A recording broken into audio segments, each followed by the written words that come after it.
할렐루야 반갑습니다. 오늘은 우리 국어 개념 3강으로 우리 같이 한번 공부해 보도록 하겠습니다. 자, 여러분, 우리가 지금까지 어떤 내용들을 공부했었냐면, 자, 시의 3요소 하면 여러분 딱 나와야 돼요. 시의 3요소 하면 운율, 심상, 주제 이렇게 세 가지를 여러분이 얘기할 수 있어야 돼요. 자, 여러분 그 중에서 우리는 자, 시에서 가장 중요한 것은 시인이 뭘 말하고자 하는가, 바로 이 주제를 파악하는 것이 가장 중요하다고 얘기했었어요. 그쵸? 그래서 주제를 파악하기 위해서, 시의 내용 파악하기 위해서 우리가 시를 읽으면서 화자가 누구인가, 시에서 노래하고 있는 대상이 누구인가, 상황은 어떤 상황인가, 정서는, 그러니까 기분은 어떠한가, 또 그 마음에서 이 사람은 뭐 극복하고자 하는가, 아니면 좌절하는가, 의지적인가, 뭐 이런 태도 같은 부분들도 우리가 찾아내는 것. 그러니까 그게 시인이 뭘 말하고자 하는가를 파악하는 거죠. 그거 되게 중요하다. 그리고 시어의 의미 파악하는 거 되게 중요하다. 시어의 의미를 그냥 내 생각대로, 내 주관대로가 아니라 시 속에서의 상황, 쓰리시오 기억하라 했어요. 상황, 서술어, 수식어, 이렇게 쓰리시오 기억하라고 했었고, 자, 그리고 우리가 또 함께 이제 공부했던 것이 심상에 대해서 아주 자세하게 공부를 했었어요. 자, 시의 이 주제를 잘 표현하기 위해서, 자, 생생하게 표현하기 위해서, 더 구체적으로 표현하기 위해서 심상이라는 걸 사용한다. 자, 그래서 우리는 시각적 심상, 청각적 심상 뭐 이렇게 이런 감각적 이미지를 사용할 수 있고, 뭐 동적, 정적, 긍정적, 부정적 공부했던 것들 여러분 기억하실 수 있어야 돼요. 오늘은 표현에 대한 것들을 이야기 여러분 하도록 할 거예요. 이 표현에 대한 것들을 얘기할 텐데, 우리가 잘 표현하기 위해서 대비의 표현 방법도 사용하고요. 대비예요. 자, 그리고 비유의 표현 방법도 많이 사용하고요. 자, 그리고 잘 표현해내기 위해서 상징이라는 것도 사용하기도 해요. 우리가 오늘은 요 세 가지들을 개념을 알아보고 또 문제까지 같이 살펴보는 공부를 진행하도록 하겠습니다. 자, 여러분, 대비라는 단어의 뜻을 여러분이 잘 알고 계시면 돼요. 대비, 대조, 이거를 뭐 분명하게 말하자면 조금 차이가 있어요. 대조가 더 차이가 극명하게 드러나는 건데, 사실 여러분 시험에서는 요 대비, 대조를 구분하는 문제가 나오지는 않아요. 그러니까 대비, 대조 둘 다 뭔가 대상 사이에 차이가 있나 보다 라고 생각을 해주시면 돼요. 여러분, 대조의 기법 언제 쓰이냐면, 누구누구는 키가 커라고 사용할 때, 아, 키가 크구나, 우리가 그냥 쟤는 키가 커, 그럼 그렇구나 할 수 있지만, 키가 작은 애를 옆에 딱 갖다 둔다고 한번 생각해 보세요. 키가 작은 애가 옆에 딱 있으면 더 확실하게 느껴지죠. 와, 진짜 영훈이가 크긴 크구나. 키 작은 친구를 한 명 옆에다 갖다 놓으면, 키 작은 애를 한 명 옆에다 갖다 놓으면, 아, 진짜 얘가 키가 크구나 하는 게 더 부각될 수 있어요. 그래서 요 방법을 사용했을 때 우리가 말하고자 하는 것, 내가 말하고자 하는 것이 밝은 거야. 그러면 어두운 거를 딱 갖다 들어서 얘기를 하면 진짜 이게 밝구나, 이게 진짜 좋은 거구나, 뭐 이런 느낌을 우리가 줄 수 있는 거죠. 내가 진짜 말하고자 하는 내가 말하고자 하는 좋은 거를 얘기하기 위해서 진짜 그거하고 완전 상반되는 그런 것들을 얘기했을 때 표현의 효과가 두드러져요. 그래서 대비와 대조의 개념은 비슷해요, 여러분. 유사하게 쓰이고 있어요. 두 개를 구분하라고는 시험에 나오지 않아요.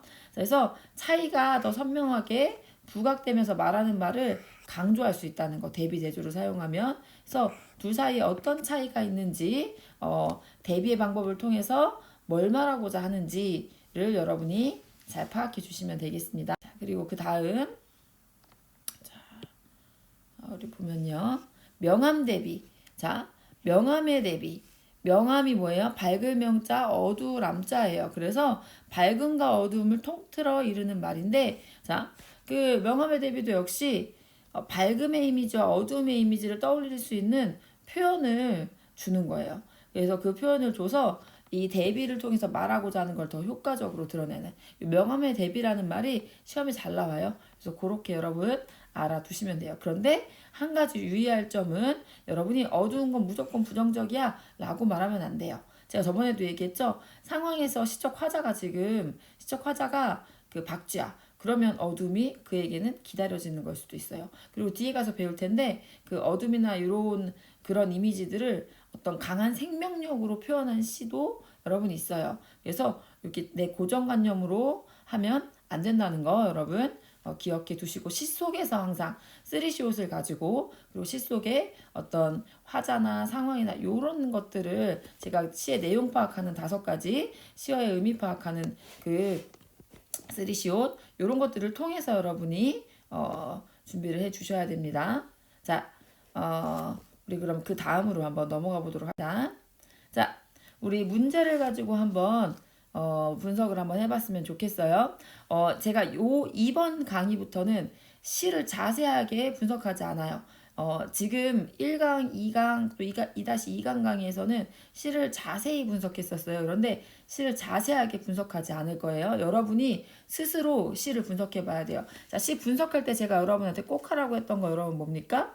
자, 문제가 나오면 문제부터 봐라 라고 했었고요. 보기 있으면 보기 내용부터 봐라 라고 했었고요. 그리고 그 다음 할 거 뭐였어요? 시의 제목을 살펴라. 자, 그리고 또 여러분에게 뭐 하라고 했었죠? 자, 시의 제목을 살피고 그 다음에 시를 읽는데 뭐 단위로?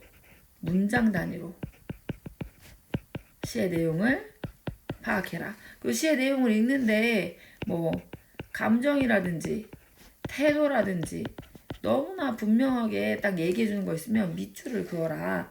이런 얘기 했었어요. 그리고 여러분이 지금까지 배운 것들 있잖아요.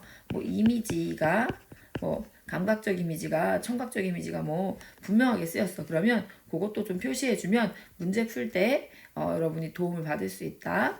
화자가 겉으로 드러나는지 이런 것도 여러분 나 이런 게 나오는지 파악해 주면 좋다라고 여러분 얘기해 줬던 거 기억하시죠? 자, 그럼 요 시에서도 이제 길이라는 시인데요. 자, 이 시에 보면 대비되는 시어를 찾아야 돼요. 여기 보면 어제도 하룻밤 나그네 집에 까마귀 까깍 울며 새었소. 어디로 갈까? 산으로 올라갈까? 들로 갈까? 오라는 곳이 없어. 나는 못 가요. 화자 표면에 드러났네요. 그쵸? 자, 나는 오라는 곳이 없고 나는 어디로 가야 될지 모른대. 자, 근데 여보소 공중에 저기러기 공중에 길 있어서 잘 가는가? 저 기러기는 아주 자유롭게 간다는 거죠. 자, 공중에 저기러기 열십자 복판에 내가 섰소. 갈래갈래 갈린 길이라도 내게 바위 갈 길은 하나 없소. 기러기는 아주 잘 가고 있어요. 그런데 나는 어때요? 어디로 가야 될지 몰라. 내가 갈 길은 없어요. 라고 말하는 것을 봤을 때, 자, 대비되는 거 뭐예요? 나예요, 나. 나, 화자하고 기러기. 공중에는 길이 없는데도 불구하고, 길이 있는 것처럼 아주 잘 가요. 하지만 나는 길이 있어요. 근데 나는 여기 한 복판에 서서 어디로 갈지 몰라 하고 있다는 거죠. 삶의 터전을 잃고 길 위를 유랑하는 화자의 절망과 안타까움을 효과적으로 표현하기 위해서 대비되는 대상 기러기를 사용했다는 거죠. 자, 우리 그 다음 것도 한번 보도록 하겠습니다. 자, 신경님의 나무를 위하여. 자, 요것도 대비되는 시어를 한번 차이를 두고 있는 시어를 한번 찾아보라고 했어요, 여러분. 자, 한번 시를 한번 보도록 합시다. 어둠이 오는 것이 왜 두렵지 않으리. 자, 어둠이라는 시어가 쓰였어요. 불어박치는 비바람이 왜 무섭지 않으리. 얘네 두 개는 지금 보니까 어때요? 뭔가 둘 다 조금 나를 두렵게 하고 무섭게 하는. 왜 두렵지 않으리라는 건 두렵다는 거잖아요. 왜 무섭지 않겠어라는 건 나도 무서워라는 뜻이잖아요. 그쵸? 잎들 덜어 썩고 떨어지는 어둠 속에서 가지들 휘고 꺾이는 비바람 속에서. 자, 그러니까 되게 안 좋은 상황이에요. 그쵸? 근데 보인대요. 뭐가 보인대요? 꼭 잡은 너희의 작은 손들. 그러니까 상황이 상당히 어려운 상황이야. 그렇지만 그 가운데서 꼭 잡고 있는 손을 이야기하네요. 손을 타고 흐르는 숨죽임 흐느낌이 어둠과 비바람까지 삭혀서 더 단단히 뿌리와 몸통을 키운다면, 이게 어려운 상황이지만 어떻게 한다는 거예요? 막 이 손들이 막 이거 이렇게 막 더 힘을 합친다는 뭐 이런 의미들 여러분 요 정도 파악하실 수 있으면 돼요. 너희 왜 모르랴? 너희도 다 알고 있다는 거죠. 박는 날, 어깨와 가슴 박는 날, 어둠하고 좀 대비되는 것 같죠? 자, 이런 어려운 상황에서도 이렇게 힘을 서로 합친다면, 그래서 뿌리와 몸통을 잘 키워낸다면 어려운 상황에서도 포기하지 않고 정말 우리가 내부적으로 더 이 끈끈해진다면 박는 날에 무슨 일이 있을 거래요? 이 박는 날에 완전 대조예요 지금, 그쵸? 근데 박는 날에 어깨와 가슴에 많은 꽃과 열매를 달게 되리라는 걸. 그러니까 다 알고 있대요. 모르지 않는데 왜 모르겠니요? 이것도 알고 있어요. 뭘 알고 있어요? 많은 꽃과 열매. 어려운 상황이지만 포기하지 않고 내부적으로 잘 결속이 된다면 그때 많은 꽃과 열매를 달게 되리라는 것. 자연의 모습을 이렇게 가지고 사람들에게 무슨 말을 하고 싶은 거예요. 그러니까 이 시인은 어려움 있지, 어려움 있지만 그 가운데서도 너희들이 어떻게 해야 돼? 너희가 내부적으로 잘 결속하잖아? 그럼 꽃과 열매를 너네 맺게 될 거야. 그 이야기를 하고 있다고 할 수가 있겠네요. 비웃음과 발길질이 더 아프고 서러워. 산비 아래 바위 너설에서 목 움츠린 나무들아. 다시 고개 들고 절로 터져 나올 잎과 꽃으로 숲과 들판에 떼지어설 나무들아. 지금은 막 여러 가지 비웃음과 발길질 당하고 있어. 하지만 분명히 그날 온다. 박는 날이 온다. 잎과 꽃으로 숲과 들판에 떼지어설 그런 날이 온다. 대비되는 시어 뭐예요? 어둠과 박는 날이라고 할 수가 있겠고, 대상의 의미는 뭡니까? 어둠은 뭐예요? 어둠, 비바람 이런 것들은 시련의 의미라고 할 수가 있어요. 고난의 의미라고 할 수가 있어요. 박는 날, 이 박는 날은 어떤 날이에요? 열매 맺게 될 그날. 많은 꽃이 피게 될 그날. 자, 대비의 방법으로 드러내고자 한 바 뭡니까? 우리 이 시인은 이걸 깨달았나 봐요. 시련과 고통이 있어. 하지만 그것들 가운데서 너네가 내부적으로 잘 결속해. 그러면 꽃과 열매를 분명히 맺게 될 거야. 우리 삶 속에서도 우리가 꼭 기억해야 될 거. 여러분이 어려움 만났을 때 꼭 기억해야 될 이야기라고 할 수가 있겠네요. 자, 그 다음 거 보도록 하겠습니다. 자, 우리 요거는 문제가 있기 때문에 문제를 먼저 보도록 할게요. 자, 우리 그러면 시를 한번 보도록 할게요. 친구가 제목은 후포에서네요. 동해바다 후포에서 무슨 일이 있었을까요? 친구가 원수보다 더 미워지는 날이 많다. 티끌만한 잘못이 맷방석만하게 동산만하게 커 보이는, 티끌만한 거야. 아주 작은 거야. 그런데 엄청 점점 더 커 보이게 그렇게 보이는 때가 있다. 그래서 세상이 어지러울수록, 그러니까 조그만한 잘못인데 난 너무 크게 그것을 느낄 때가 있다는 거야. 그래서 세상이 어지러울수록 남에게는 엄격해지고 나한테는 너그러지고 그러나 보다. 돌처럼 자라지고 굳어지나 보다. 멀리 동해바다를 내려다보면서 생각한다. 널따란 바다처럼 너그러워질 수는 없을까. 그러니까 이 시에서 화자가 지향하는 건 동해바다처럼 되고 싶은 거예요. 이렇게 더 넓어지고 너그러워지고 싶다는 거예요. 깊고 짙푸른 바다처럼 감싸고 끌어안고 받아들일 수는 없을까. 스스로는 억센 파도를 다스리면서, 그러니까 지금 자기 스스로는 억센 파도로 다스리면서 제 몸은 모진 매로 책짓을 하면서, 이게 다른 사람에 대해서는 좀 더 포용적인 애가 될 수 없을까. 내가 그러면서 나 스스로에 대해서는 아닌 건 아니라고 말하면서 자꾸 나 자신한테만 관대해지지 말고 정말 다른 사람들의 이런 잘못을 포용해 줄 수 있는 내가 그런 사람이 될 수는 없을까? 지금 이런 이야기를 하는 거라고 할 수가 있겠네요. 여기 시에서 맷방석, 동산 이런 게 명사잖아요. 그쵸? 명사라는 게 뭐예요? 사물의 이름, 뭐 행복, 뭐 추상 명사도 있고 구체 명사도 있고 뭐 이렇죠, 여러분. 그래서 근데 그런 걸로 끝나는지 한번 보세요. 아니에요, 여러분. 요런 식으로 끝나잖아요. 그쵸? 그러니까 명사로 맷방석, 동산, 뭐 동해 바다 이런 식으로 끝나야 되는데 명사로 끝나는 시행이 보이지 않아요. 자, 이루는 시어. 자, 여기 보면요. 티끌은 되게 작은 거, 동산은 상당히 큰 거 뭐라고 할 수가 있겠죠, 여러분. 그래서 요거는 맞다고 얘기할 수. 1번 문제는 시에 대한 설명이에요. 근데 어조의 변화, 명사로 끝나는 시행, 반어적 표현, 의미상 대조를 이루는 시어, 원경에서 근경으로의 시선 이동. 그러니까 사실은 요거는 뭐예요? 표현상에 표현을 할 때 이런 표현에 이런 것들이 있는지를 자 봐라. 이런 거라고 할 수가 있습니다. 자, 그 다음 여러분 그죠? 그러면 우리 한번 봅시다.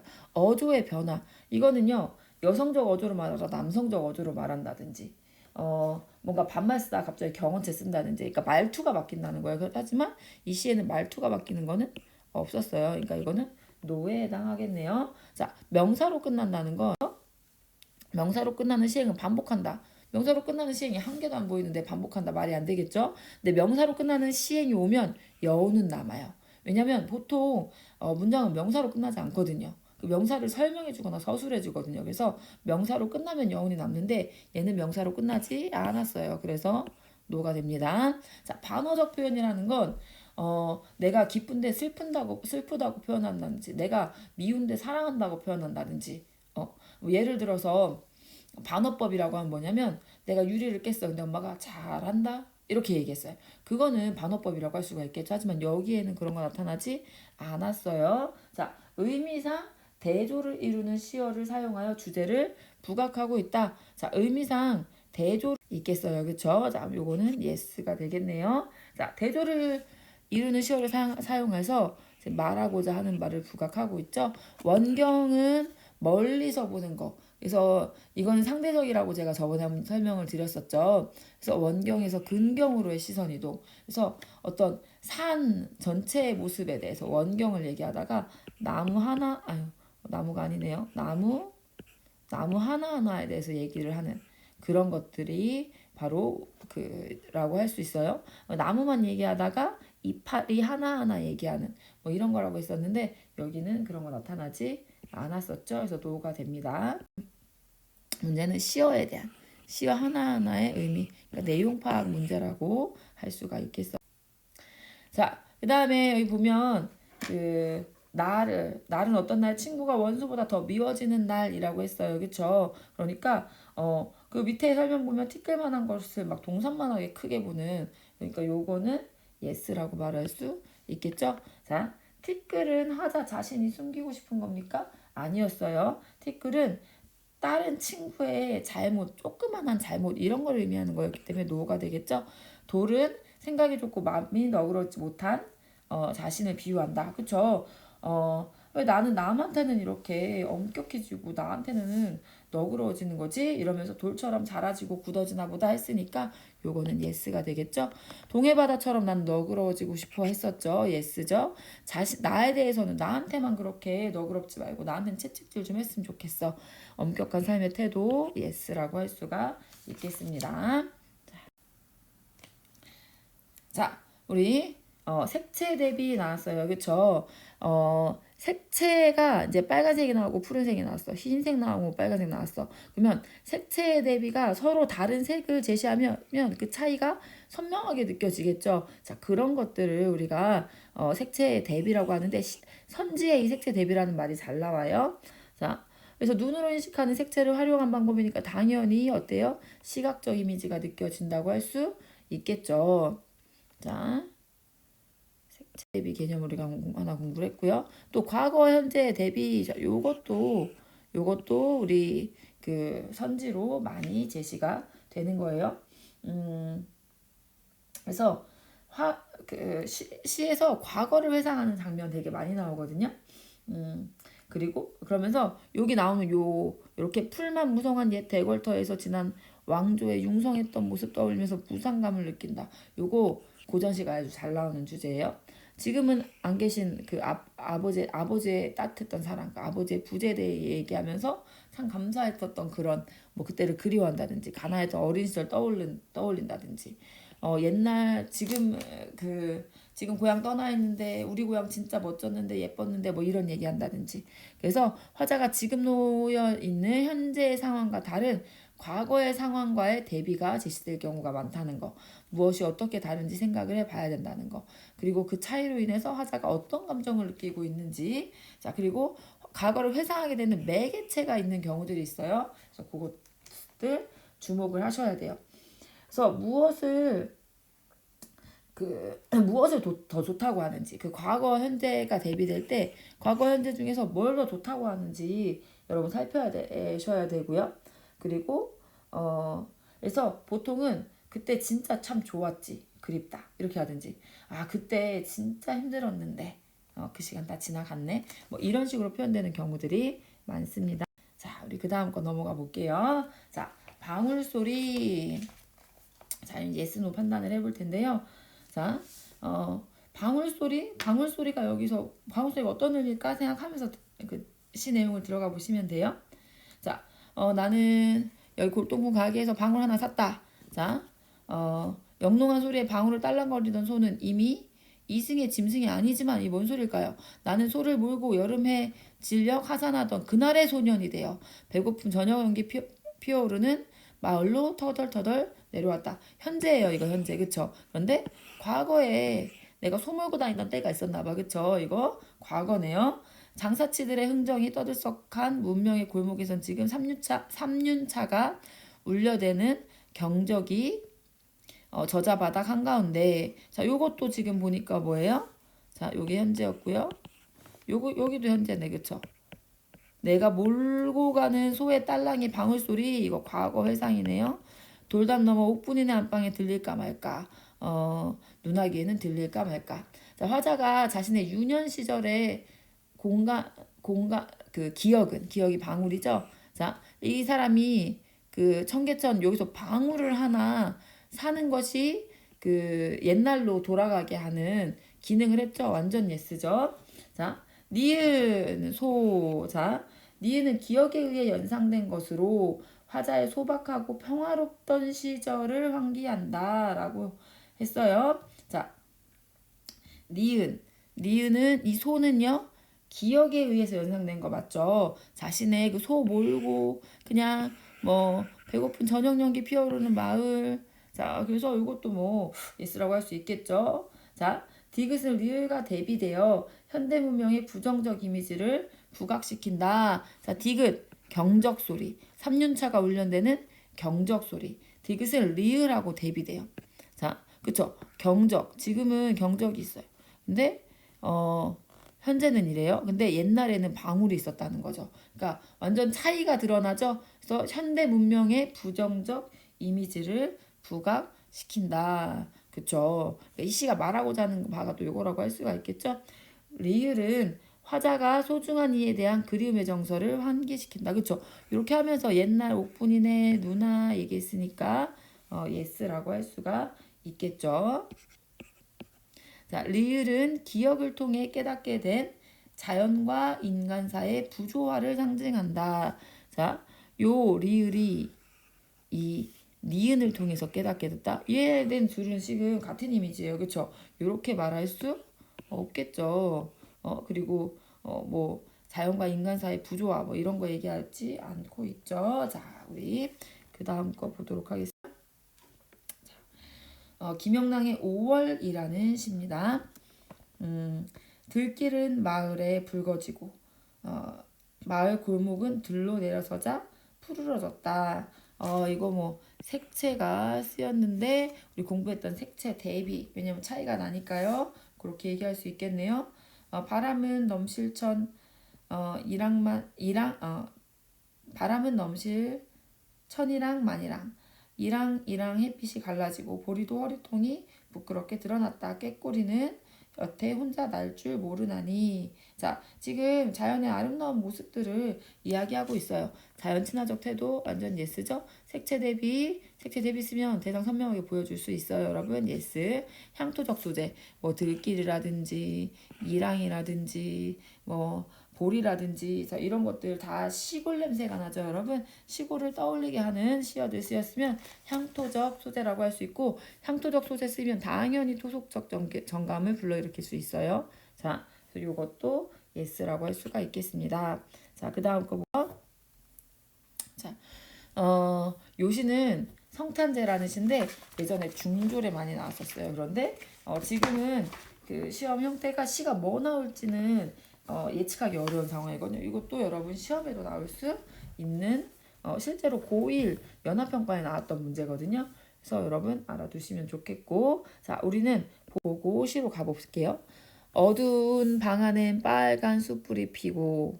자, 색채 대비 보이네요. 그쵸?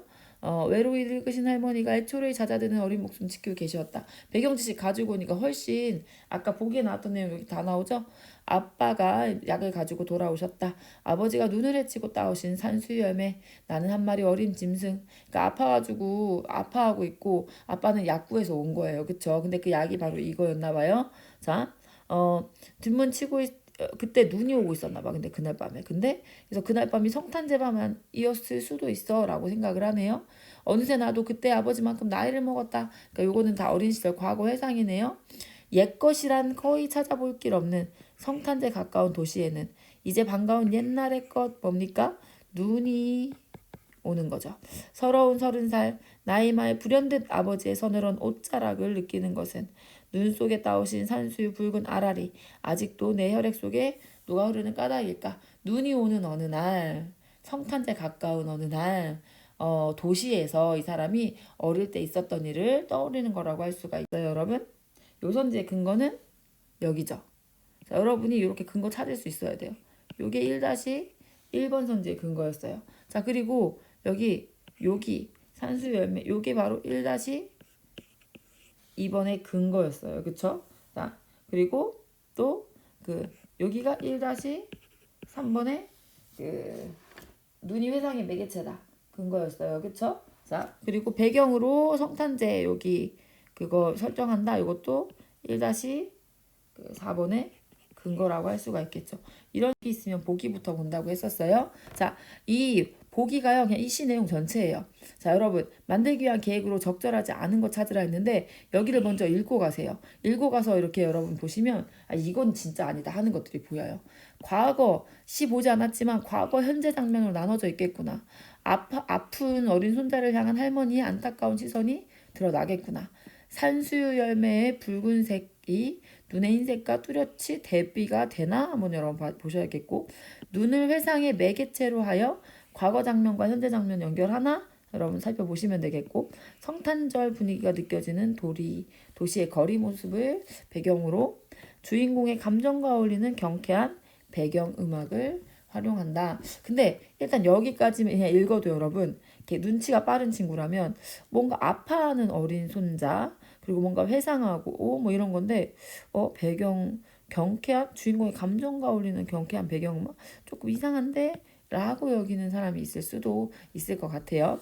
자, 근데 또 이렇게 생각할 수도 있겠죠. 성탄절 그래서 너무 좋아서 배경음악이 경쾌한 건가? 네, 여러분 아무튼 그런 여기까지 생각하시고 문제 보시면 돼요. 보기를 먼저 사람 답 다 나왔어요, 여러분.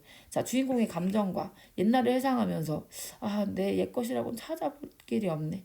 옛날에 내가 그 엄마 아빠의 사랑을 그렇게 받았었지. 근데 옛것이 지금 이 도시에선 옛것이라고는 찾아볼 길 없네. 뭔가 경쾌한 배경음악 전체적으로 지금 앓고 있던 나를 향한 부모의 아버지의 사랑 뭐 이런 거 얘기하는데 전혀 안 맞다고 할 수 있겠죠? 나머지는 너무 다 잘 맞죠, 여러분? 근거 여러분 다 찾으실 수 있어야 돼요.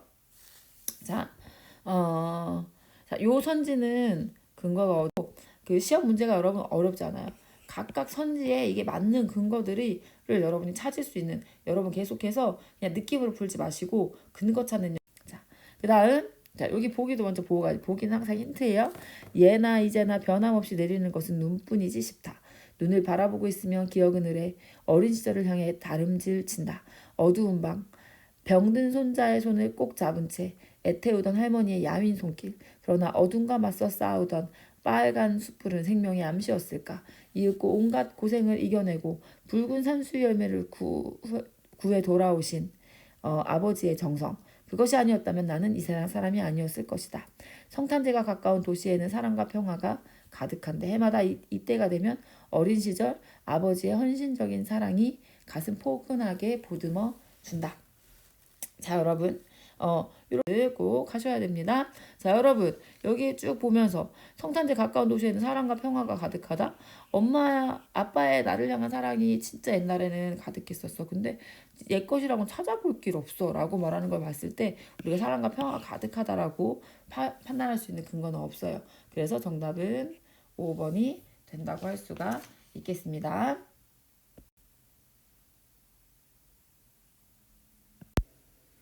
자, 우리 비유법에 대해서 설명을 한번 해보도록 할게요. 자, 여기 보면 견줄비 깨우칠유. 그러니까 뭔가를 빗대서 설명하는 거예요. 빗대서. 그러니까 더 잘 설명하기 위해서 이런 표현 방식을 사용하는 건데요. 자, 비유에는 이런 것들이 있어요. 하나하나 저희가 공부를 좀 해볼게요. 다 빗대서 표현하는 거예요. 자, 시에서는 비유의 방법이 참 많이 쓰여요. 빗대서 표현하는 게 비유인데, 자, 원래 말하고 싶었던 것을 원관념이라고 해요. 그리고 내가 그것을 더 잘 표현하기 위해서 가져온 대상을 보조관념이라고 해요. 그는 여우처럼 교활하다. 여기서 원래 표현하고자 하는 거는 그예요. 근데 그에 대해서 설명하기 위해서 가져온 보조관념이 뭐예요? 여우라고 할 수가 있겠죠. 사실은 이 비유법은 우리 일상생활에서도 많이 쓰인다 있겠죠? 자, 하나하나 살펴보도록 할게요. 직유라는 것은 원관념과 보조관념을 그러니까 직접적으로 비유한다라고 여러분 생각하시면 되는데 어떻게 직접적으로 비유하냐면 처럼, 같이, 듯이, 인양 이런 연결어를 통해서 나 지금 비유하고 있어 라고 직접 대고 얘기하는 게 바로 직유법이라고 할 수가 있어요. 그래서 요거 있으면 다 그냥 그 직유법이에요.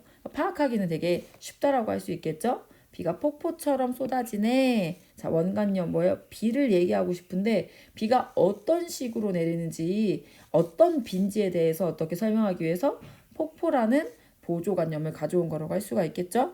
은유에서 여기 은자가 은밀하다. 뭐 이런 수물은자예요. 수물은. 그래서 이거는 원관념과 보조관념을 연결할 때 연결어를 안 써요. 그래서 A는 B다라는 형식으로 내 마음은 호수다. 그래서 내 마음을 설명하고 싶은데 내 마음은 뭐 호수처럼 뭐 이렇게 얘기하지 않고 그냥 내 마음은 호수다. A는 B다. 그래서 내 마음에 대해서 호수를 가지고 비유하는데 이런 연결어를 사용하지 않아요. 자, 그래서 내 마음은 호수처럼 잔잔하다. 이렇게 얘기해주면 그래서 이렇게 표현했구나. 근데 그냥 이건 우리가 추리해야 되는 거예요. 그래서 어떤 유사성이 있는지 대놓고 말해주지 않아요. 그래서 숨은 비유라고 할 수 있어요. 자, 우리 퀴즈 가지고 또 한번 볼게요, 여러분. 김기림의 추억이라는 시가 있네요. 자, 여기 선지를 먼저 확인하면 직유법을 활용하여 대상을 구체화한다. 자, 직유법이 쓰였다는 거는 처럼, 듯이, 인양, 같이 이런 거 쓰였는지 보시면 되고요. 과거와 대비되는 현재의 모습을 통해 단절감이 드러나 있다. 그러니까 과거가 나와 있고 지금이 나와 있는데 과거하고 지금이 되게 달라. 이렇게 말하고 있으면 될 것 같아요. 자, 종다리 뜨는 추억. 그러니까 제목 자체에서 회상이 있을 것 같다라는 느낌이 드네요. 종다리 뜨는 아침 언덕 위에 구름 쫓아 달리던 너와 나는 그날 꿈 많은 소년이었다. 제비 같은 이야기 바다 건너로만 날리고 가벼운 날개 밑에 멀리 수평선이 층계처럼 났더라. 처럼 나왔다. 처럼. 그쵸? 자, 그러니까 직유법 사용한다? 맞다라고 얘기할 수 있겠네요. 여기 같은 도 있네요. 제비 같은 이야기. 자, 그러니까 여기 이거 완전 예스라는 거 여러분 알 수 있겠네요. 자, 그래서 여기 쭉 이렇게 나오고요. 오늘 자, 현재 같아요. 이거는 그쵸? 얼음처럼 싸늘한 노을이 뜨는 바다의 언덕을 오르는 두 놈의 봉해질 입술에는 바다 건너 이야기가 없고 자, 곰팽이처럼 얼룩집 수염이 코 밑에 미운 너와 나는 둥근 소년일 수 없구나. 여러분 어때요? 옛날에는 우리는 제비 같은 이야기 하고 이랬었었어. 꿈 많은 소년이었어. 근데 지금 바다 건너 이야기 없어. 지금 둥근 소년일 수 없네 라고 말해요. 그쵸? 과거에 대해서 얘기하죠. 현재 얘기하죠. 그런데 과거하고 지금 우리 완전 다르다. 단절감이라고 얘기할 수 있어요. 예스라고 얘기할 수 있겠습니다. 자, 아버지의 마음. 자, 여기 이렇게 복이 있으면 항상 먼저 보세요. 이 시에서 기억이라는 것은 세상을 살아가는 다양한 모습의 사람들을 아버지로 만들어주는 공간이다. 여기가 공간인가 봐요. 그쵸? 근데 다양한 사람들인데 다 아버지로 만들어주는 공간이래요. 이곳에서 그는 바쁘고 굳센 사람에서 저녁 바람에 문을 닫고 낙엽을 줍는 아버지가 된다. 그러면서도 이런 가장으로서의 모습 속에는 무거운 짐을 감당해야 하는 힘겨움이 담겨 있다. 이 시에서는 그런 아버지의 고달픔, 슬픔, 외로움을 니은이라고 비유적으로 표현하였다. 자, 바쁜 사람들 아버지의 마음이에요. 자, 제목은 바쁜 사람들도 굳센 사람들도 바람과 같던 사람들도 집에 돌아오면 아버지가 된다. 자, 여러분 기억 나왔어요? 뭐예요? 정답은? 집에 돌아오면. 그쵸? 다 다른 사람이지만 집에 오면 다 똑같아요. 뭐예요? 아버지가 된다. 자, 어린 것들 위하여 난로에 불 피우고 그네 못을 박는 아버지가 된다. 문을 닫고 낙엽을 주는 아버지가 된다. 바깥은 요란해도 아버지는 어린 것들에게 울타리가 된다. 양심을 지키라고 낮은 음성으로 가르친다. 아버지의 눈에는 눈물이 보이지 않으나 아버지가 마시는 술에는 눈물이 절반이다. 아버지는 가장 외로운 사람들이다. 가장 화려한 사람들은 그 화려함으로 외로움을 배우게 된다. 자, 니은에 들어갈 적절한 시행 뭘까요? 자, 슬픔. 요거를 아버지가 마시는 술에는 눈물이 절반이다. 뭐 요 행을 가지고 얘기할 수 있겠습니다. 자, 별이 뭐였어요, 여러분? 볼게요.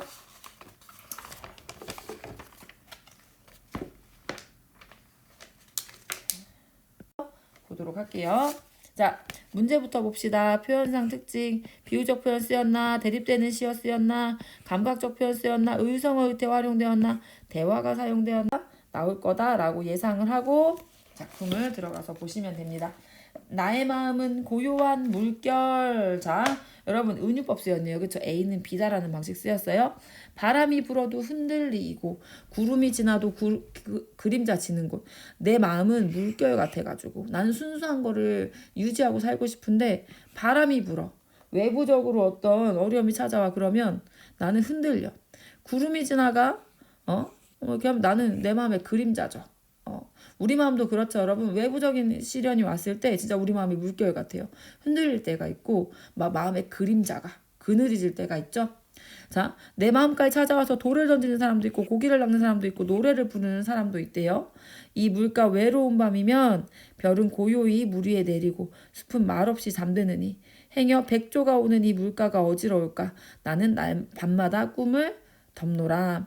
그래서 이 물가가 지금 보니까 내 마음이잖아요. 그쵸? 그래서 이 물가가 어지러울까봐 나는 지금 내 마음의 순수성을 지키고 싶거든요. 나는 밤마다 꿈을 덮는다. 내 순수성을 지키기 위해서 노력해. 아까 여러분 보기 보고 오니까 보기 안 보고 왔으면 이게 뭔 소리야 했을 수 있는데 보기 보고 오니까 이 시가 훨씬 이해가 잘 되죠. 자, 비유적 표현으로 대상을 구체화한다. 완전 예스죠. A는 B다 쓰였죠. 여러분 여기에. 자, 대립되는 시어로 긴박감. 여러분 이 시에서 막 뭔가 긴박하게 얘기되는 부분은 별로 보이지 않죠, 여러분. 자, 요거 X고요. 감각적 표현은 시각적 표현, 청각적 표현 이런 건데 시각 잡혀요, 여러분 여기에. 하지만 여기에 계절의 변화는 예를 들어서 이화 우풀일제 하면은 이화가 봄에 피는 꽃이거든요. 네, 낙엽 어쩌고 저쩌고 막 이렇게 나왔어. 그러면 뭐예요? 봄 얘기하다가 가을 됐구나 이렇게 생각할 수 있어요. 근데 여기는 그렇게 계절의 변화 나타나지 않아요. 의성어 의태어 칙칙폭폭 이런 거 써야 되는데 그런 거 보이지 않죠. 자, 의성어 의태어 쓰이면요 그냥 리듬감은 당연한 거라고 여러분 생각하시면 됩니다. 대화를 활용하여 생동감 부여한. 대화 활용하면 무조건 생동감 있거든요, 여러분. 근데 대화는 여기서 활용하지 않았죠. 정답 1번입니다. 한번 다시. 자, 별은 고요히 물 위에 내리고. 자, 그다음 복이 있어요. 복이는 힌트예요. 김광석의 마음에는 순수한 마음을 지키며 살고 싶은 작가의 의지가 담겨 있다. 우리는 작품 보지 않았지만 지금 이 작품은 순수한 마음 지키며 살고 싶다는 얘기 나오겠네. 작가는 나의 옥중기에서 이 시에 대해 마음의 순수는 가난한 데 있다. 물욕을 버리자는 것이 내 일생의 양심이다. 그러니까 물욕을 버리자는 얘기도 나올 것 같네요. 마음의 순수는 소유하지 않은 데서 나온다. 그러나 험난한 세상에서 살아가다 보면 소유의 유혹에 흔들려 순수한 마음을 잃어버리기 쉽다. 그래서 작가는 욕심을 버리는 곳으로서 순수한 마음을 지키고자 했다. 뭔가 욕심을 버리고 순수한 마음을 지켜가는 것에 대한 이야기. 자, 그 다음에 김광섭의 마음에는 순수한 마음을 지키며 살고 싶은 작가의 의지가 담겨 있다. 이거 우리 읽었던 거죠? 바람은 순수한 마음을 지키려는 노력입니까? 아니에요. 바람은 마음을 흔드는 거였어요. X죠. 그림자 지는 곳은 순수함을 잃어버리기 쉬운 마음이다. 그쵸? 구름이 갔다가 오면 구름이 지나고 나면 내 마음에 그림자죠. 우리 마음은 그럴 수 있다라는 얘기가 여기 시에서 읽어낼 수가 있죠. 고기를 낚는 사람은 소유의 유혹을 이겨내는 사람입니까? 아니에요. 내 마음에 찾아오는 내 마음에 만나는 여러 사람을 얘기한다라고 할 수가 있겠죠. 물가는 험난한 세상에서 갖게 되는 무력? 아니에요. 물가 자체가 내 마음이었죠? 그러니까 이거 아니죠. 별은 마음의 순수함을 어지럽히는 가난. 여러분, 자, 별이 이 어지럽히는 가난이라고 해석할 수 있는 근거는 전혀 없어요. 그러니까 이것도 X가 되게 된다고 할 수 있겠죠, 여러분. 자, 그 다음에 우리 또 개념 봅시다. 대유. 자, 대유는요, 부분을 가지고 전체를 대표한다, 대신한다 라고 여러분 생각해 주시면 돼요. 자기가 진짜 말하고 싶은 그런 어떤 대상의 일부분이나 특징을 들어서 전체를 나타내는 방법이에요. 그래서 부분을 가지고 전체를 대표한다. 요람에서 무덤까지 라고 얘기했을 때 이 요람이 바로 뭐예요? 요람,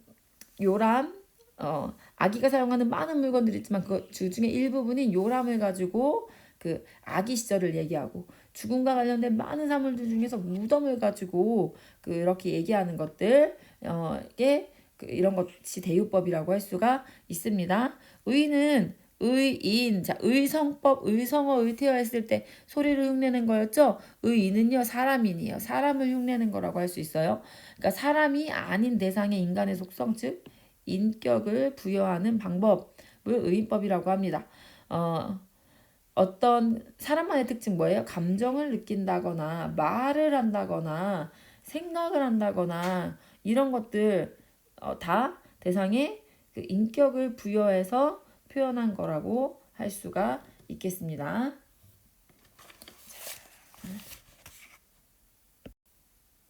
자, 활류는 뭐냐면 살아있는 것처럼 표현한다는 거예요. 의인법이랑 많이 다들 헷갈려하는 부분들이 있는데 의인은 그러니까 화류 안에 의인이 들어가요. 그런데 그 화류랑 의인의 구분되는 지점이라고 친다면 뭐냐면 보통 의인법은요 사람처럼 표현한 것을 이야기해요.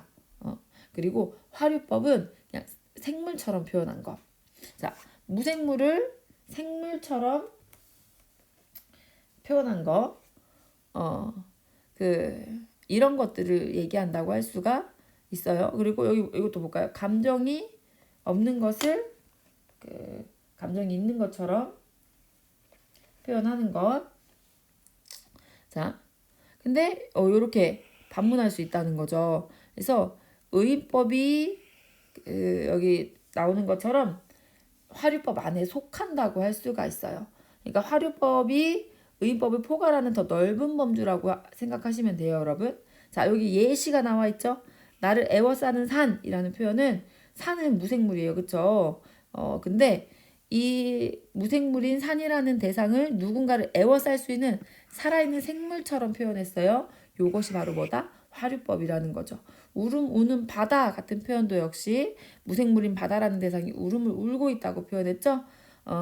무생물이 생물인 것처럼 표현했어요. 인간만이 가질 수 있는 감정을 가진 것으로 표현했어요. 그러니까 화류법이라고 해도 돼요. 화류법이 더 큰 개념이니까. 그리고 의인법이라고도 할 수 있는 거죠. 그러니까 의인법들은 다 화류법이라고도 할 수 있는 건데 그 화류법들 중에는 의인법이 아닌 것들도 있을 수 있는 거죠. 그래서 기억하세요, 여러분. 요 그냥 기본 개념을 기억하세요. 헷갈려 하지 말고 의인법은 인격 부여했다, 사람처럼 표현했다 라고 인간만 할 수 있는 것들을 얘기했다라고 생각해 두시고 보통 시험에 그렇게 나오거든요. 화류는 의인을 포함하기는 하는데 화류만 되는 것들은 어떤 것들이냐면 무생물을 생물처럼 표현한 거. 그러니까 모두가 하는 것들 있죠. 뭐 잠을 잔다 이런 거 무생 어 그러니까 그 사람도 하지만 동물도 하잖아요. 그거는 사람만의 특성은 아니잖아요. 그래서 그런 것들 한 것을 화류다라고 여러분 생각을 해두시면 될 것 같습니다. 풍유는요, 말하고자 하는 것을 직접적으로 표현하는 게 아니라 다른 사물에 빗대어서 은근히 비꼬아서 풍자하고 싶은 말을 드러내는 거. 풍자는 약간 비판하는 거거든요. 그래서 그 속담이나 격언 이런 것들을 활용하는 방법. 여러분 시험에는 속담 활용하는 방법으로 속담 격언 뭐 비슷한 말들이죠, 여러분. 그래서 그런 거 활용해서 표현을 하고 있다면 풍유구나라고 생각하시면 됩니다. 자, 문제를 한번 봅시다. 자, 이렇게 복이 있으면 항상 먼저 보라 했죠? 이직의 시조는 고려 유신으로서 이직은 조선 개국에 참여한 사람인가 봐요. 자신의 행위를 정당화하고 겉으로 고고한 척하는 이들을 비판하려는 의도를 담고 있다. 자, 까마귀 검다하고 백로야 웃지 마라. 까마귀가 검다고 백로야 너 웃지 마. 겉이 검다고 해서 속까지 검을 거야? 아마도 겉은 희고 속은 검은 것은 너뿐인가 해. 그러니까 지금 무슨 얘기하는 거예요? 자신이 원래 고려 신하였잖아요. 그쵸? 근데 지금 조선 만드는 거에 열심히 하고 있거든요. 그래서 근데 또 백로는 어떤 사람들이냐면 고려 유신이었어. 나는 고려에 대한 충성심이 있는데 나는 조선 개국에 참여할 수 없어. 라고 했던 사람들. 그러니까 지금 나 그래 고려 배반하고 조선에 막 이렇게 하는 것처럼 나 까매 보이지? 근데 너가 하얗다고 하는 백로 너 나 비웃지 마. 야 까마귀가 내가 그래 겉으로 내가 배신한 것처럼 보이지만 내가 진짜 속까지 검은 줄 알아? 아니거든. 아마도 겉에는 희고 그 속은 검은 것은 너뿐일 거야. 이렇게 지금 이야기하면서 자신의 행위는 정당하고 겉으로 고고한 척하는 이들 비판하려는 의도라고 할 수가 있겠죠. 자, 기억은 작가가 자기 행위의 정당성을 주장하기 위해 자신과 동일시하는 대상으로 볼 수 있다. 완전 예스죠? 자, 니은은 겉으로 고고한 척하는 무리를 가리키며 작가가 비판하는 대상이다. 완전 예스죠?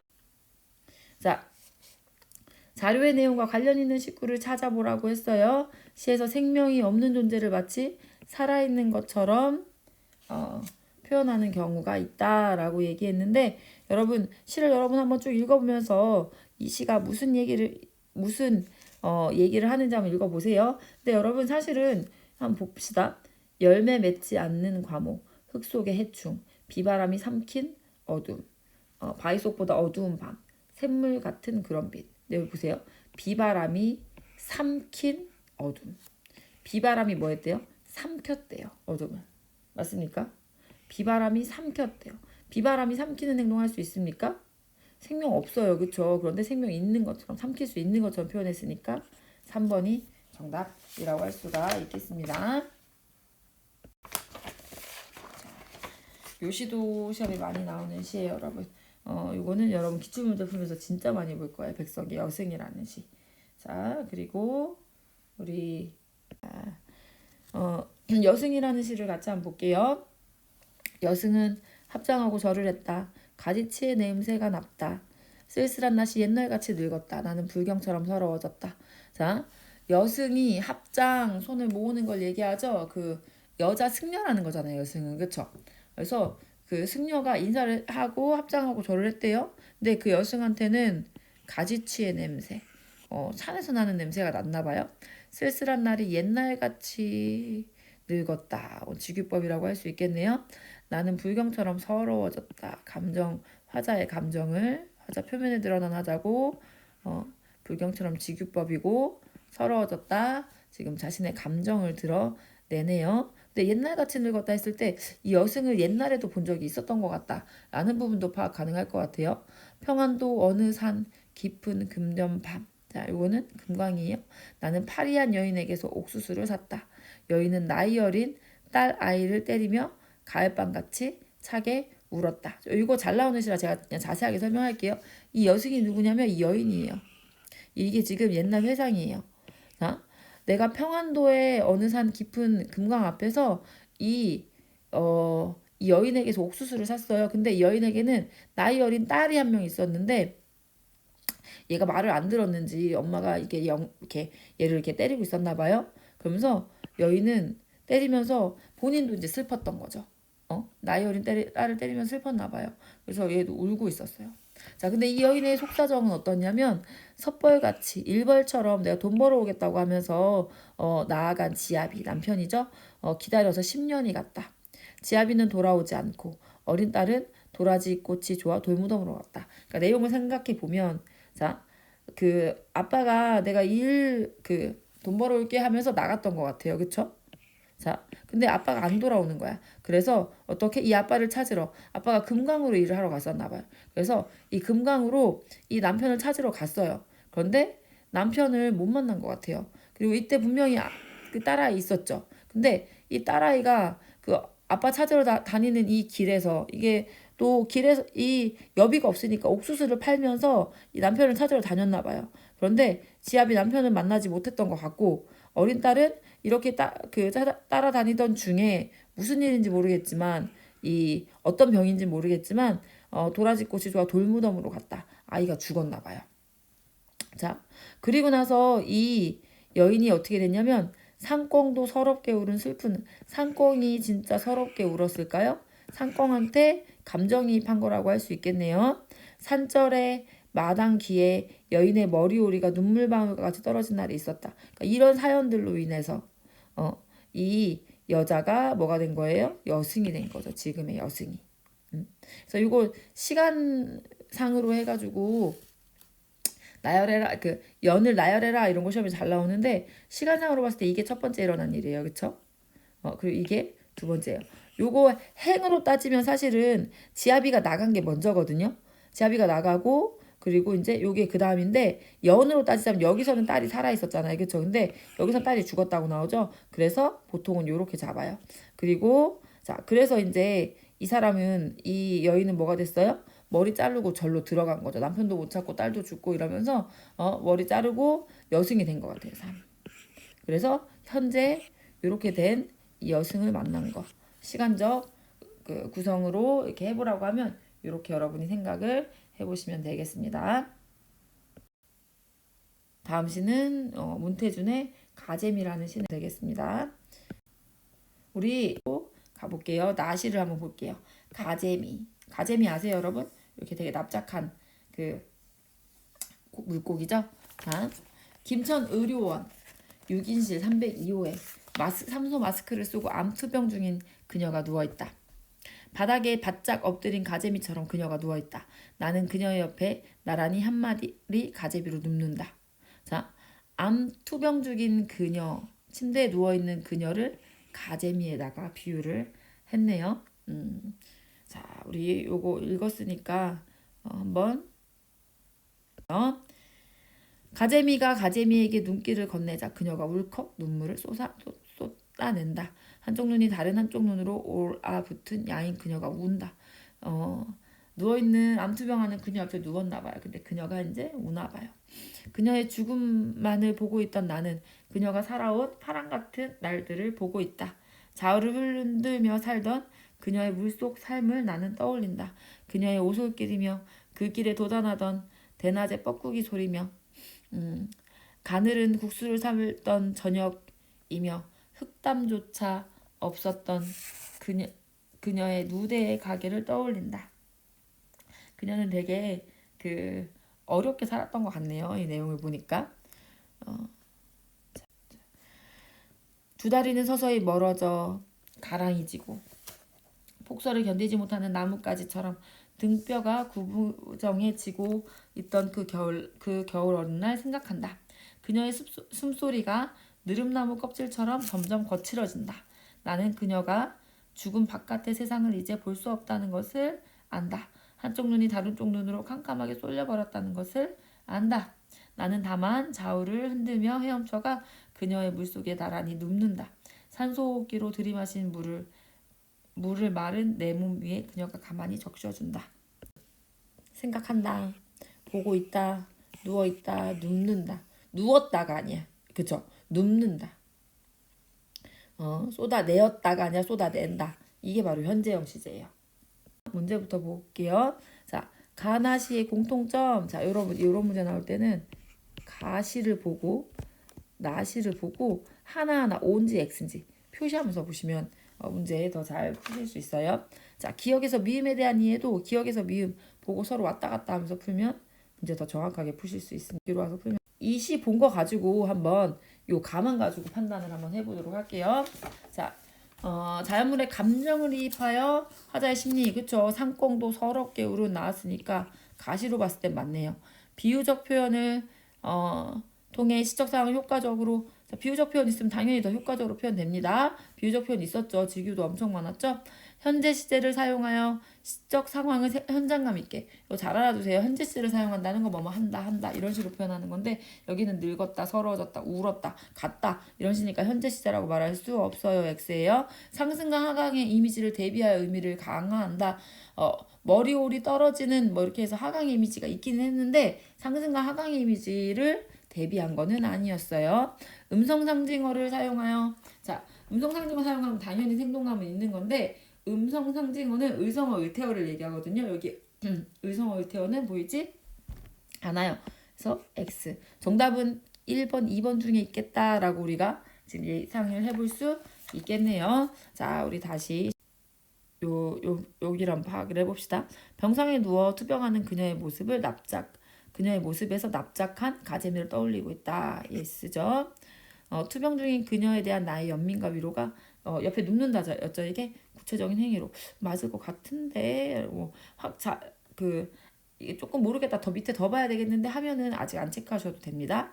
자, 근데 여기서 요거 맞죠, 여러분? 가재미처럼 이렇게 나왔으니까 요거 정답 요거다라는 거 벌써 알 수. 여기 선지 한번 볼까요? 요거 S라는 거 이제는 알겠죠, 여러분? 가난하고 힘들게 살았던 그녀의 과거 삶이 드러난다. 예스네요. 죽음이 임박해지고 있는 그녀의 현재 상황. 예스죠. 죽음을 받아들일 수밖에 없는 그녀의 체념적 태도라고 했는데 그 시어가 뭐였습니까, 여러분? 나는 그녀가 죽음의 바깥의 세상을 볼 수 없다는 것을 안다. 그녀의 체념적 태도라고 할 수 없겠죠. 내가 그렇게 생각한다는 거니까. 뭐라고 할 수 있겠습니다. 자, 이제 1번에 이제 나갖고도 판단해봐야겠죠. 감정을 이입하여 화자의 심리를 드러낸다. 감정을 이입한 거, 감정을 상꽁처럼 서럽게 울은, 뭐 상꽁도 설게 울은 이런 거는 없었어요, 그쵸? 현재 시제는 이게 진짜 나시가 여러분 이렇게 그래서 요거는 현재 시제 사용하면 당연히 현장감은 있어요, 여러분. 상승과 하강의 이미지도 여기 별로 보이지 않죠?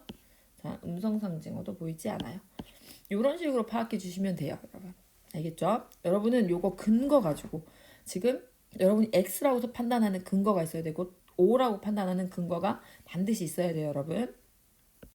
자, 그 다음 발상 및 표현 A와 유사한 것은 A 보고 바로. 자, 발상 및 표현이 A와 유사한 것은 상꽁도 서럽게 울은 슬픈 날이 있었다. 자, 그러니까 A하고 유사한 것을 찾으라는 것은 뭐예요? 감정을 그 어떤 대상에서 내 감정을 어떤 사물에다 이입시켜 버린 거. 내가 지금 슬픈데 지우개도 울고 있다. 막 이런 식으로 표현한 거. 하늘도 울고 있네. 이런 식으로 표현한 거. 자, 볼게요. 구름에 달같이 가는 나그네. 뭐 지규정도 얘기할 수 있겠네요. 우리의 사랑을 위하여는 이별이 있어야 하네. 뭔가 좀 대비적인 거 가지고 의미를 표현한다. 뭐 이렇게 얘기할 수 있겠네요. 내 마음은 낙엽이요. 은유 얘기할 수 있겠네요. 우리가 물이 되어 만난다면 가물어 있는 어느 집에선들 좋아하지 않으랴. 뭐 가정법 사용했고 또 좋아하지 않으랴 해서 서리법 사용했다. 뭐 얘기할 수 있겠네요. 따는 밤을 새워 우는 벌레는 부끄러운 이름을 슬퍼하는 까닭입니다. 벌레가 밤을 새워 우는 게 부끄러운 이름을 슬퍼하는 까닭입니까? 자, 이거는 자신의 감정을 벌레한테 이입시킨 거라고 할 수 있겠죠. 자, 그러니까 정답은 5번 되겠습니다. 자, 우리 이제 상징 같이 공부해 보도록 할게요. 자, 상징이라는 것은 어떤 것을 자기가 말하고자 하는 내용을 얘기할 때 상징을 하는 경우들이 있어요. 상징은 비유랑 상징이랑 여러분 헷갈릴 수 있는데 뭐 아주 막 구분을 막 엄청 할 필요도 없는데 그러니까 상징은 요거 알아두세요, 여러분. 추상적인 내용을 표현할 때 말하고자 하는 원관념을 쏙 숨겨버려요.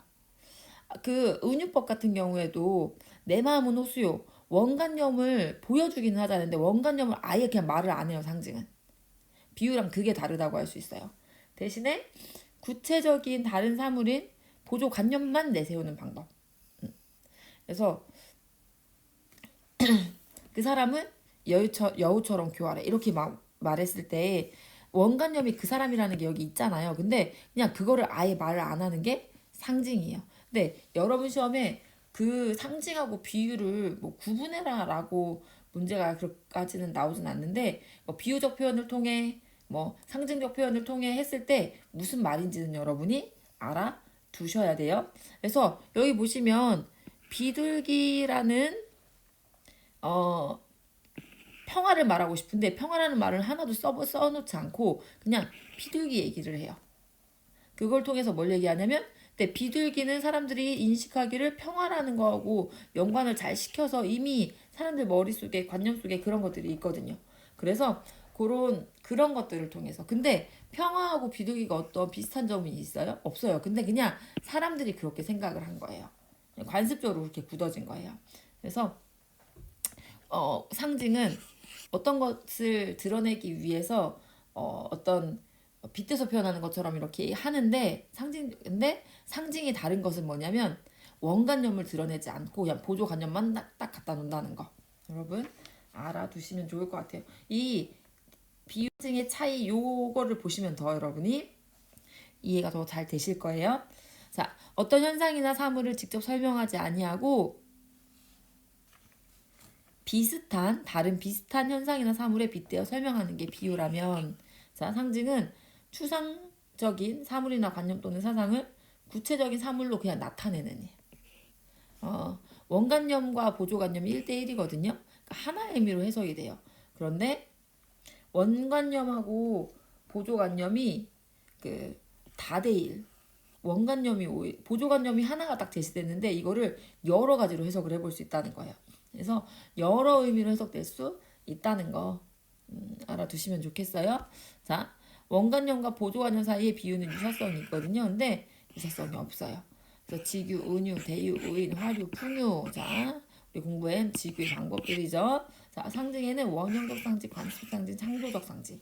이 상징의 방법들 하나 여러분이 공부하면 또 이제 상징이 뭔지 더 알게 되실 거예요. 그런데 그냥 시에서 효과적으로 표현하기 위해서 비유도 사용하고 상징도 사용하는데 이게 비유냐 이게 상징이냐 이거 구분하는 것 자체가 중요한 건 아니에요, 여러분. 그냥 이런 표현 방식이 있고 이런 표현 방식이 있다라는 걸 여러분이 두시면 되겠습니다. 자, 원형적 상징은 뭐냐면요, 집단 무의식. 그냥 사람들이 다들 그냥 그렇게 생각하는 거. 물 하면 아마도 물이 없으면 사람들이 살 수가 없잖아요. 그래서 물이 생명력을 상징하는 경우가 상당히 많아요.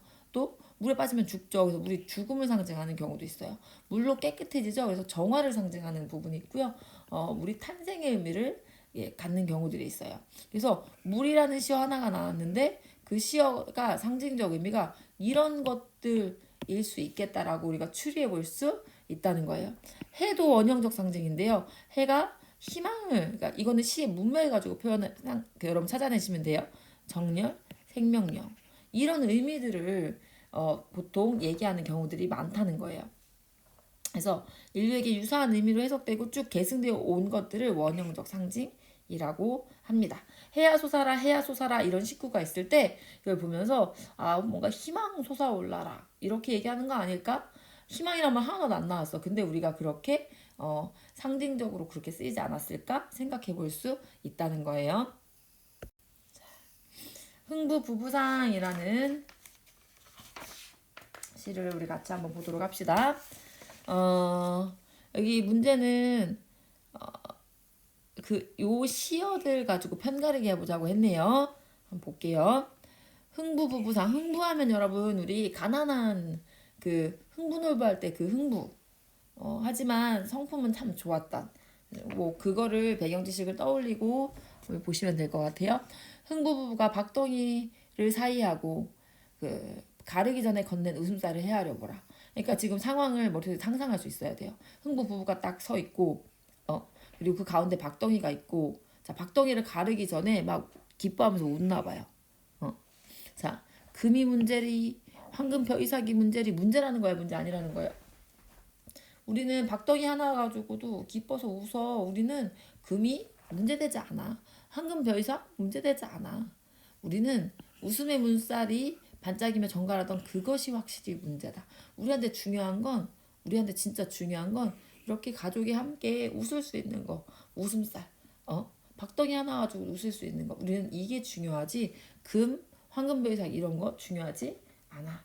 라고 얘기하고 있네요. 자, 금, 황금별이삭에 대한 화자의 태도는 별로 중요하지 않아. 라고 말하는 거라고 할 수 있네요. 그리고 중요한 건 웃음의 물살. 이게 진짜 문제래요. 그러니까 중요한 건 웃음의 물살이라고 얘기할 수 있겠네요. 그러니까 조금 더 상징적으로 얘기하자면 금, 황금, 벼 이상은 물질적 풍요예요. 물질적 풍요. 물질적 풍요 별로 중요하지 않아. 그냥 박덩이 하나에 두고도 우리는 웃음살이 중요해. 우리는 거기 안에서도 가족끼리 서로 이해하고 사랑하고 우리는 이게 중요해. 없는 떡방아 소리도 있는 듯이 드러내고 손발 다른 처지끼리 서로 힘든 사람들끼리 같이 웃어 비추던 거울면들아 둘 다 서로 참 비슷한 처지인데 서로 보면서 같이 서로 웃어주고 있어요. 그래서 거울면이라고 표시한 것 같아요.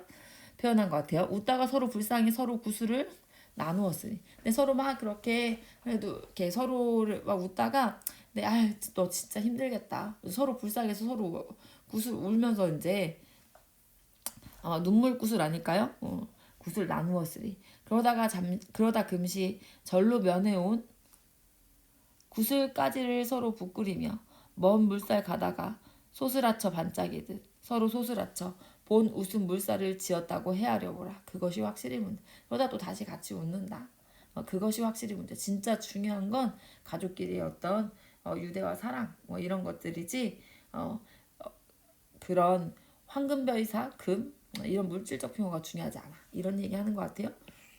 여기까지는 풀었고 자 3번 봅시다. 다음 선지자를 하나씩 진단해 봅시다. 금과 벼이삭은 후보부가 추구하는 바에 아니에요. 문제가 아니라 했잖아요. 그러니까 노라고 할 수가 있겠죠. 그것이 확실히 문제다. 이 문제는 물음이라는 의미가 아니라 읽어보니까 뭐였어요? 중요하다는 의미다. 맞죠? 손발 다른 처지다.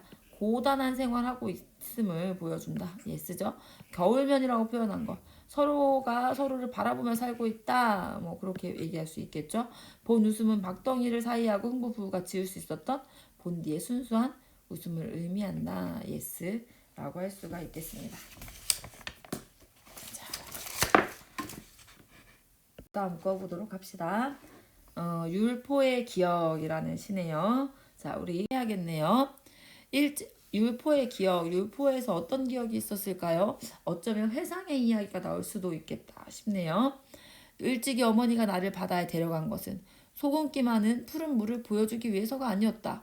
엄마가 나를 바다에 데려간 건 요게 목적이 아니었다고 말하네요. 바다가 뿌리 뽑혀 밀려나간 후 꿈틀거리는 검은 뻘밭. 엄마가 날 데려간 건 검은 뻘밭 때문이었대요. 자, 근데 이게 뭐라는 거예요? 아까 보기를 읽어보니까 강한 생명력이겠다라고 생각하시면 되겠네요. 뻘밭의 위험을 무릅쓰고 퍼덕거리는 것들. 강한 생명력 맞네요. 위험 속에서도 무릅쓰고 퍼덕거리는 것이 있대요. 숨쉬고 사는 것들의 힘을 보여주고 싶었던 거다. 엄마가 바다에 날 데려간 건 바다 낭만적이지 이 얘기하고 싶은 게 아니라 그 검은 뻘밭에서도 생명력을 가지고 살아있는 그것들을 보여주고 엄마는 이 아이에게 뭘 보여주고 싶었던 거예요? 생명력 있게 살아가는 걸 보여주고 싶었고 그런 것들을 가르치고 싶었나 보다라고 생각해 볼 수 있겠네요. 먹이를 건지기 위해서는 사람들은 왜 무릎을 꺾는 것일까? 깊게 허리를 굽혀야만 할까? 생명이 사는 곳은 왜 저토록 쓸쓸한 맨살일까? 일찍이 어머니가 나를 바다에 데려간 것은 저 무의한 해조음을 들려주기 위해서가 아니었다. 자, 요거 비슷한 의미네. 그쵸? 요거는 두 개. 요거 비슷한 의미네요. 그쵸?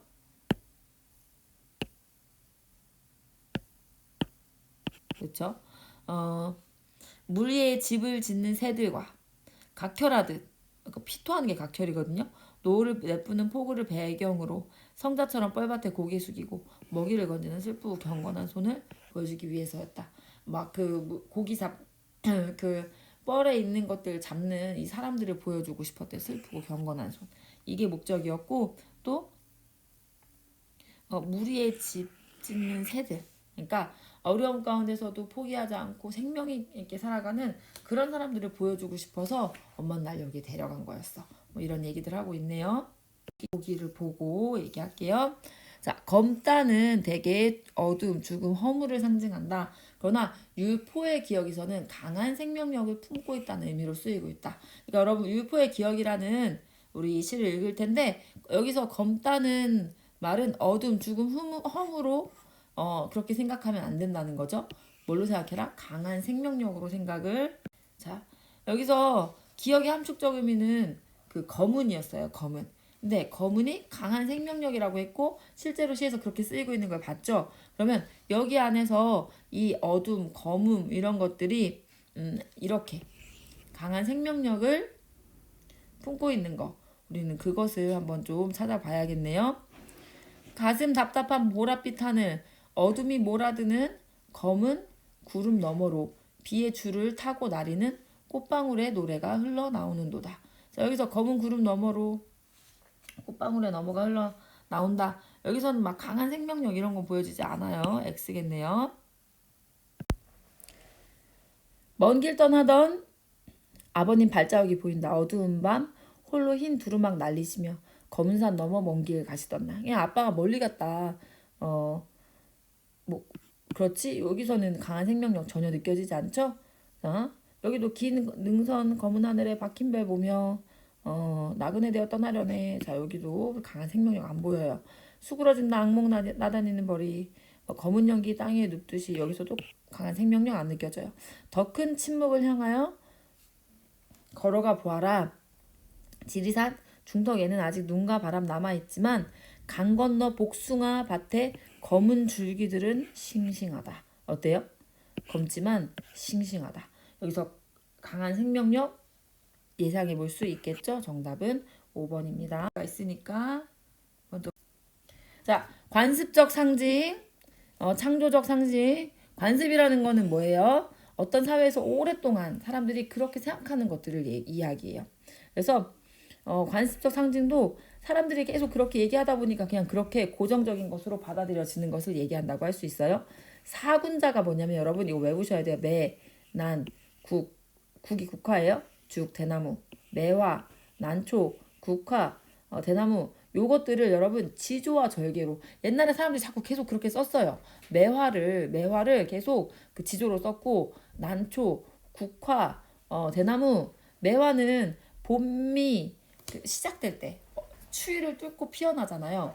그래서 지조절개로 보는 것 같고 그 난초도 그렇고요.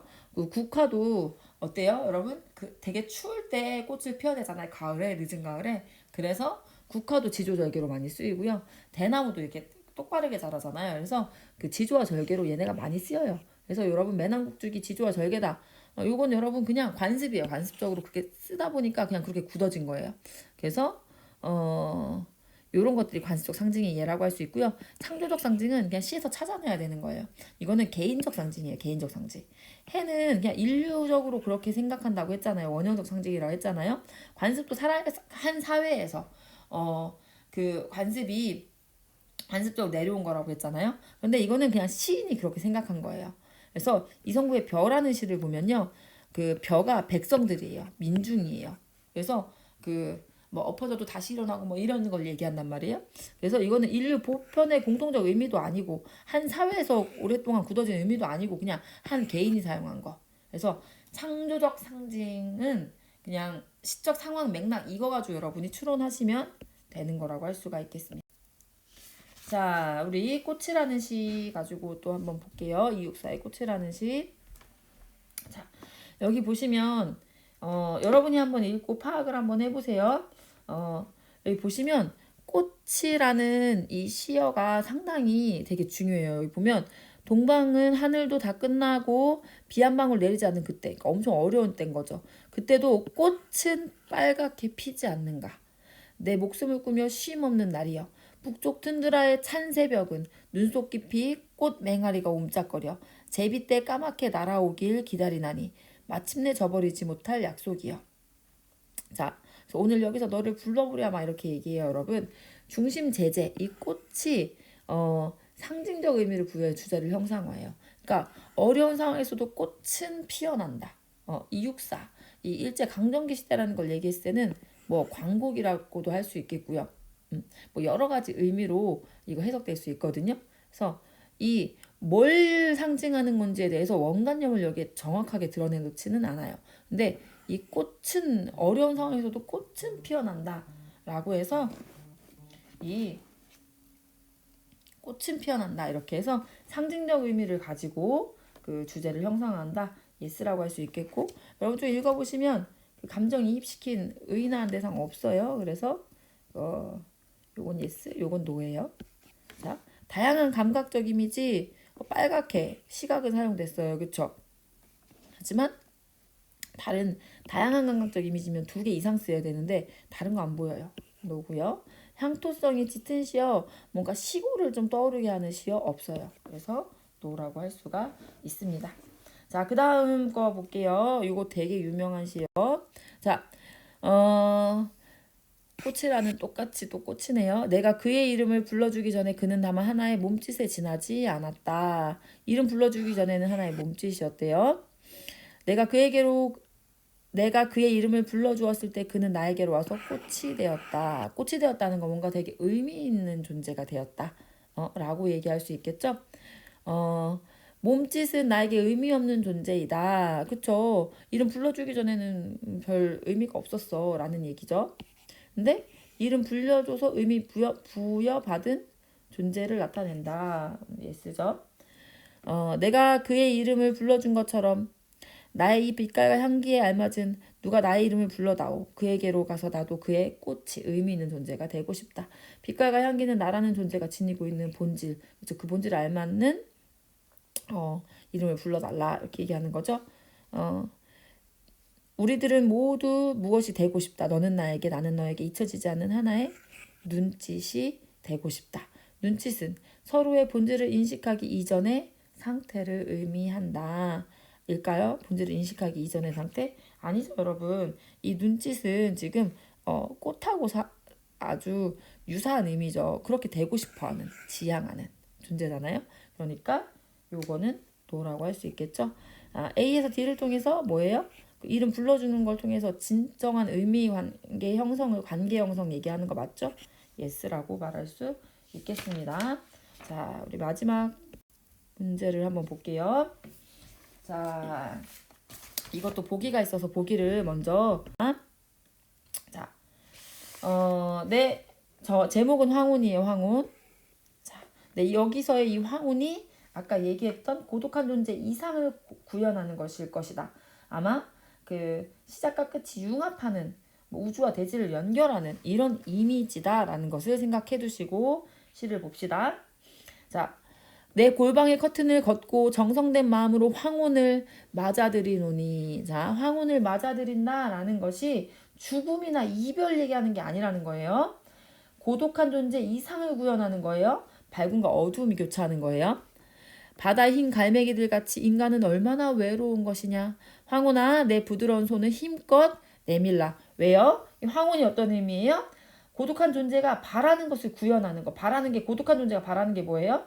뭔가 융합되고 연결되고 이런 거라고 아까 얘기했었죠? 내 뜨거운 입술을 맘대로 맞추어 보련다. 그리고 내 품 안에 안긴 모든 것에게 나의 입술을 보내게 해다오. 뭔가 지금 황혼이라는 것을 통해서 연결, 융합 계속 요 생각을 가지셔야 돼요. 그래야지 요 시를 여러분이 이해하실 수 있습니다.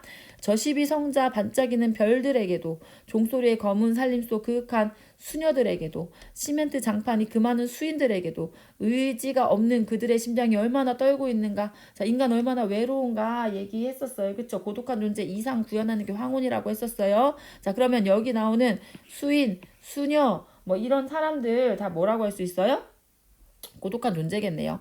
고비 사막을 걸어가는 낙타탄 행상대에게나 아프리카 녹음속 활쏘는 토인들에게라도 황혼아 내 부드러운 품 안에 안기는 동안이라도 지구 반쪽만을 나의 타는 입술에 맡겨다오. 행상대 토인들 다 이거 고독한 존재라고 할 수 있겠고 황혼을 통해서 뭔가 연결되고 융합되고 이렇게 생각해 볼 수 있겠네요. 내 5월의 공방이 아늑도하니 황혼아 내일도 또 저 푸른 커튼을 걷게 하겠지. 암암이 사라지는 시냇물 소리 같아서 한번 식어지면 다시 돌아올 줄 모르나 보다. 자, 여러분 봅시다. 별, 수녀 문제를 한번 보도록 하겠습니다. 이 시에서 황혼은 종래의 죽음이나 이별이라는 관습적 상징. 그쵸? 황혼이라는 건 보통 죽음이나 그 이별로 쓰이는데 자, 근데 여기서는 그게 아니래요. 고독한 존재의 이상을 구현하는 상징이다. 황혼은 밝음과 어둠이 교차하는 시간, 즉 아침의 여명처럼 시간과 끝이 융합하는 시간이므로 우주와 대지를 하나로 연결하는 이미지를 갖게 된다. 그러니까 여러분 우리가 이 시를 보지 않았지만 이 시에 황혼이 나올 건데 이 시의 황혼을 뭘로 파악해야 돼요? 고독한 존재의 이상을 구현하는 그런 상징으로 봐야 돼요. 그리고 황혼을 그 밝음과 어둠이 교차하고 그 시작과 끝이 융합하는 시간으로 여러분이 그리고 우주와 대지를 연결하는 이미지로 여러분이 그렇게 요 보기에서 준 거를 가지고 시를 파악해 주시면 되겠네요. 그 행상대 토인 의지할 데 없는 고독한 존재들 뜻하는 건 완전 예스죠. 골방이 폐쇄된 공간에서 그 우주와 이런 걸로 연결되는 거 황혼 때문이죠. 황혼이 지금 이런 이미지잖아요. 완전 맞죠? 화자가 뜨거운 입술로 황혼의 손에 입 맞추려는 의도는 황혼과 하나 되어 아침의 여명을 기다리기 위해서군. 그 뭐 아침에 여명을 기다립니까? 그냥 황혼 자체가 지금 되게 좋은 의미로 지금 쓰이고 있고 연결하고 뭐 이런 의미로 쓰이고 있다고 했죠. 아침의 여명은 여기 나왔던 건데 그 아침의 여명을 기다리기 위함이다. 아침에 여명을 기다리는 내용이 나타나지는 않았었어요. 시 내용 속에. 그렇죠? 자, 그러니까 요게 노라고 할 수가 있겠죠? 그러니까 시 내용 잘 파악하면 여러분 요 문제는 풀 수 있겠죠? 화자가 정성된 마음으로 황혼을 맞아들이는 이유는 황혼을 이상을 실현할 수 있는 긍정적 의미. 자, 이거 완전 이거랑 지금 맞는 얘기죠. 우리는 요걸 가지고 우리 시를 해석했죠. 화자가 황혼의 부드러운 품 안에 안겨 세상을 포용하려는 것은 황혼에 대한 관습적 상징에서 벗어난 의미로 생각할 수 있겠군. 그쵸? 완전 상징이 아니라 그래서 우리 요거 가지고 시를 해석해냈죠. 아주 맞다고 할 수가 있겠죠. 그러니까 여러분 이게 이 시를요. 이 보기를 먼저 보고 보기에 대한 내용을 가지고 해석을 해내지 않으면 이게 어렵게 느껴지실 수 있는데 사실 어려운 문제가 아니라는 거 여러분 아셨으면 좋겠습니다. 오늘은 여기까지. 자, 오늘 공부했던 부분들 대비, 비유, 상징, 시에 시를 효과적으로 표현하는 방식들이고 또 시를 여러분이 잘 이해하는 방식들이거든요. 꼭 복습 잘 해두시고 문제 스스로 여러분이 푸실 수 있어야 돼요. 근거가 다 있어야 돼요. 문제 선지를 동그라미다 X다 할 때 여러분이 근거 있으셔야 돼요. 그 연습을 계속 해주시기 바랍니다. 감사합니다.